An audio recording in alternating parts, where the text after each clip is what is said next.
Hi and welcome back to Cheeky Crypto. My name's Chris and it's fantastic to have you back with us for another video. And in today's video, we spent some time with Mickey Watkins from World Mobile when we were over in Las Vegas.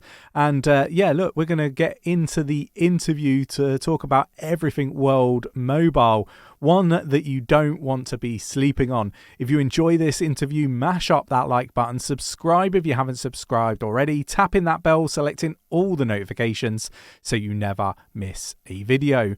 Right, let's get down to the interview. So thanks for taking the time away from the conference to spend it with us and our audience. It's been some time since we last got up, right? I don't know how long, but it's been some time. I remember you saying, I'm giving up my job and I'm going all in. Wow, so that would be like 2 years or so, probably. Yeah. It was a long time ago. And you went all in? It was a challenge to give up my job, but I did it. Not from my side, from them making it quite difficult, but yeah, like full-time crypto now from our side, about 12 people working for us. It's grown significantly since we last talked. I catch up with you guys quite often, but actually Andrew Soper is, I think, one of your biggest fans. Yeah. So he's like, yeah, I took a picture yesterday with the Cheeky Boys, it was brilliant. So he's definitely keeps me up to date every week on what's going on, and I think he's a member of your Discord channel and watches all your YouTube videos and gains a lot of insight from there. So you're doing a great job. Chat with Andrew quite a bit on Telegram. So yeah. What's happened between when we last talked and now for yourself and World Mobile? It's crazy. When you were talking, I think we just had 2 nodes down in a small fishing port in Zanzibar, and we'd just proven the concept. It was the fishermen, and we arrived at the village, 130 people, 140 people. There was 1 bar of connectivity if you walked 1.5, 2 kilometers away, and they were able to do mobile banking, but no voice calls available, no data browsing, no anything. And then we put in the air nodes, and all of a sudden we came back after the COVID pandemic allowed us to travel, and we saw that the village had turned to 300 people. The fishermen were making a lot more money because they were able to connect and directly message the trader, therefore not smoking their fish, which they'd lose at $9 on 10. And all of a sudden that changed for them. So we then moved into, okay, we're going to do this in Zanzibar, actual Stone Town, and learn how to build a real sharing economy. We assumed we could build a sharing economy, but actually building one was something different. So we delivered. We built a sharing economy. It's now running, full sustaining. There's around 450, 460 nodes up on WMTscan.com right now. And then we exported that. We exported that into Nigeria, into Kenya, into Mozambique. And then we decided, okay, well, this sharing economy looks like it's working. We're not going to fall flat on our face. It's generating revenue. We've got a great model going on here. So we then gave that to a backhaul provider in Pakistan. And those nodes are about to come live on WMTscan as well. That sharing economy is running, but very different to the sharing economy we built, because we had to hold hands. We had to grow this baby and make it ready for the real world. But in Pakistan, not a single member of staff, not a single truck, no capex, no opex for World Mobile, so pure adoption of a sharing economy. And then of course, we're in the United States of America right now, the 3rd continent, and now we're ready to bring the sharing economy to the USA. Many people think when you talk about people are unconnected or underserved, it must only be in emerging markets, but actually we're so ingrained to having a bad quality of service, and most people know, hold on 1 second, I'm just driving through here, I'm going to lose connectivity, can you bear with me for 1 second? 20 seconds, 30 seconds, 40 seconds, you've lost connectivity and you regain. And we just accept that. We shouldn't have to accept that. But it's good because there's a huge opportunity there for World Mobile to come and fill in what we call this Swiss cheese. And this Swiss cheese actually makes up a huge amount of population here in the United States of America. I estimate about 60, 70 million people are underserved, and 10% of the population are completely unconnected, and 30% of the landmass is unconnected. And then of course there's the aerostats. This has always been a vision that we've had to provide a much better way for rural connectivity. And rural connectivity, that those people that are living in those areas are suffering the worst. So that's in the African continent, but that's also here in the USA. So we've just announced that in Mozambique, next week, the first aerostat ever to be commercial is going to be launched. And that's a big, big achievement for us. The technology, the the effort that we've put in behind actually turning something that was a military application into a commercial application. I probably need to write a book on it one day, because it's definitely crammed into 2 years enough work for 20. Yeah, I mean, we were all over World Mobile really early on, like from an investment point of view and that side of things, and loved the plan, the vision, and that side of things. And like, it's a monstrous task, right? Like, what were some of the challenges that you've experienced with what you've tried to do over the last couple of years? Just getting the sharing economy fine-tuned to the point that we said, okay, this could work anywhere. Like, working in the continent of Africa is like working on extra hard mode, God mode on a video game. But it wasn't a video game, it was real life, and we had real people backing us, and people entered into the sharing economy, and there was no option, and there is no option to fail. But the challenge is governments, regulators, even though they support you, there's private entities out there that potentially see you as a threat rather than a compliment. But over time, and as we gain more status, and as we gain more licenses, and as people see that this is for real, then it's become much easier. But I think the biggest challenge was actually educating everybody that half the world is unconnected. And not only is that not right, there's a way that we can change that. So building a community, building a sharing economy is the way to fix that. And it wasn't possible for anybody, including Google, Microsoft, Facebook. They've all tried. And they have a lot of money, they have a lot of resources, and they can't do it alone. And you can't do it in such a short amount of time. Maybe if they continue, actually it's going to get worse, not better. Because year on year, capacity increase is 30-40% in the United States of America. So if you're using 10 gigabytes now, you'll be using 14 gigabytes next year. Well, that's not just a trend that's here, that's a trend that's globally. So the mobile network operators, with their legacy business models, with their legacy infrastructure, they're not able to keep up. And it's evident. There's 2.7 billion people unconnected, and arguably around 4 billion people, including that 2.7 billion number, that are underserved. Yeah, I mean, what's on the roadmap? You touched on one or two things earlier, but what else is there that is on the roadmap for, say, the next sort of 6 months? The next 6 months is mostly focused on USA. Yeah. We've got Zanzibar and Kenya to a point where we can say, okay, we can still call you at 11 o'clock at night when you don't come back in. It's a 14-year-old, 15-year-old child, but it's something we say, okay, you've got some independence. We can trust you to go and do these things. You've got a brain about you to keep yourself safe, and it's self-sustaining. So now the third continent, United States of America, we're releasing our eSIM. That's a global traveling eSIM. That's a local SIM and a regional SIM. It connects natively to our infrastructure. And now we're focused on either helping people who need to fix their own problem. So they've got a farm, or they live in a rural area, they don't have connectivity, only have Wi-Fi in the house, but they need to go outside and they don't have any Wi-Fi outside. So they plug in the SIM via a QR code, and all of a sudden they connect to their native infrastructure. But the real focus is on actually creating privacy-based dense networks, part of our dynamic network. So we're focusing now in 4 different markets, 4 different states. That's New Mexico, that's here in Nevada, that's Utah, and that's North California. So it's going to be a push now to run something called Operation AirNode. Operation AirNode is where we use data from an application that we've made that's in the World Mobile app called Scan for Points. People scan for points, and when they're scanning, whatever SIM card they've got plugged into their phone, it picks up on the different signals, the throughput of the existing radios that are out there, and quickly identifies where this Swiss cheese is, where these connectivity holes exist.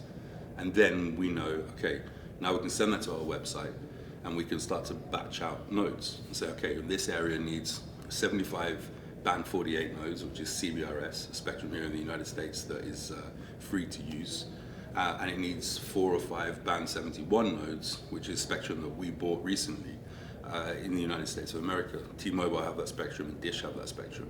But we've been using that spectrum for the last 2 years in the continent of Africa, where it's actually been free to use. So potentially we could be claimed to be leaders in the space with band 71. So then we know that we've got this huge amount of coverage that we can provide with band 71 because it's a very low spectrum. And then we know that we've got this fantastic capacity filling ability with the CBRS. So now we focus on these markets, and then we move into 30 other states. Sounds awesome. It really does. You touched on privacy. What is the benefit? You touched on it with us off camera, but I think it would be really interesting for the community to understand more of that privacy aspect to World Mobile. Probably the closest thing to my heart, right? So I've been in the communications industry for 20 years. I watched WhatsApp come out. I watched it decimate profits because of SMS all of a sudden disappeared. I watched voice calls change from normal voice calls to voice over IP and then to OTT, over the top applications like WhatsApp and Viber. And telecom companies have started to struggle. And there's all the big guys that have cash flow problems, profits tanking, revenues are falling, very difficult situation. So they've got a bunch of shareholders that say, look, monetize the end user as much as you can. So how the systems work is that there's an open channel for legal intercept. Legal intercept is something that we don't play with, something that we must provide, and something that I agree, if you want to catch a terrorist or a paedophile or some bad person, that's not my job, that's the job of the regulator and the governments. So I'm perfectly accepting of that. What I don't accept is that mobile network operators, and I'm not going to name any names, but you can just Google location-based stuff that they're doing. They understand everything about us. So they can't listen in on our calls, but they understand when we wake up, when we go to sleep, when our wives or girlfriends or kids leave the house, when we come home. And they don't just understand at our house, they understand the whole journey. It's not right. In the quest to be connected, we've actually given up our human rights, and we kind of accept it. And we don't just accept it, we pay for it. So we pay the mobile network operator, and all of a sudden you're thinking, what am I paying for? Connectivity? You're not really just paying for connectivity. So we believe that adding this privacy layer in where we can stand up and say, we cannot see anything. You don't need to believe us. Here's your data, it's on a blockchain. If we unlock it, you'll see. If you want to share it with us for an incentive, or you want to sell it, which by the way I don't recommend because it's your digital imprint of yourself, but some people may choose to sell it, you can have the option to sell it. If you want to donate it, you have the option to donate it. But it's your right, it's your data, it's your information, you're paying for that. So privacy is something that we've forgotten, and something that World Mobile looks to bring back and should be the new standard for mobile network operators. And I think over the next 5, 10, 15, 20 years, all mobile network operators will have to put their hands up and say, look, we can't touch your data, right? And that's very important.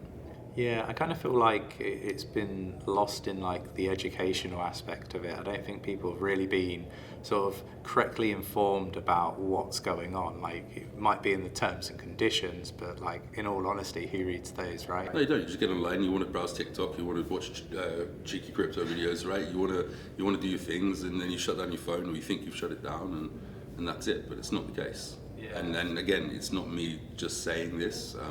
Go to do your own research. Look on Google. Look at the fines that mobile network operators around the world are getting now for breaching what they shouldn't breach. Yeah, it's a scary world out there for sure. Is there anything else that perhaps we haven't covered that you'd like to share with the audience?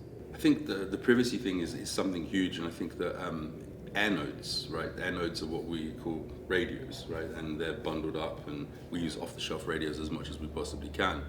But they're the first layer of connectivity, and they're the first layer where actually mobile network operators can understand a lot more about you than they should.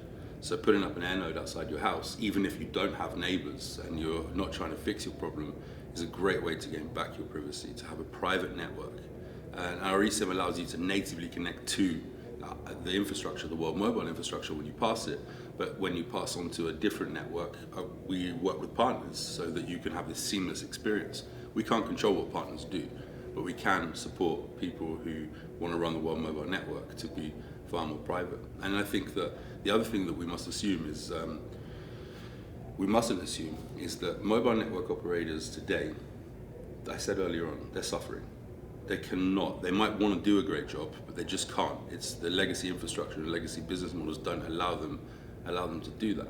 So in a situation where the mobile networks need help, we're there to help. We're there to complement. We're not there to compete. We're not going to overbuild where they are, because that's silly, right? But there's so many holes in connectivity that actually, if you filled in all those holes, you'd be the #1 mobile network operator in the USA, as an example. So one of our big business models is wholesale. When you're running on BT, or you're running on Orange, or you're running on EE, when you pass one of our nodes, we will have deals, or have deals already, that then allow wholesale to come through. So by putting up a node, you're not just relying on having a World Mobile subscriber, you're actually fixing the problem for other subscribers and getting paid for that.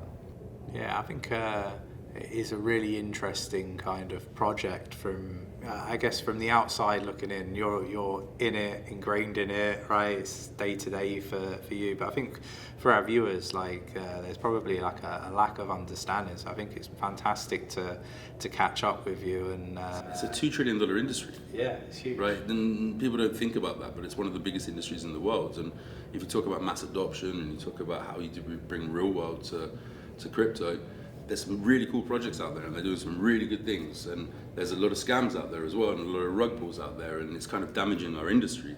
But things like World Mobile or 𝗕𝗓𝗪, as an example as well, bringing real world into the blockchain to actually make a real use case for blockchain is something that we strive to do, and I think we're doing that pretty well. Yeah, it's life changing, isn't it? Like, being connected is something that I think everybody kind of in like the West kind of takes for granted in the vast majority of the West. And yeah, the people seem to forget that there are people just in rural areas in certain places. Yeah. That's one of the biggest drivers for me was growing up. I lived in Somerset. I don't think it's too far from you guys. Nowhere's too far in the UK compared to the USA. But we lived in the hills, and we had copper wiring, and we had 28 kilobytes, and then we had 56 kilobytes, and then all of a sudden it didn't evolve.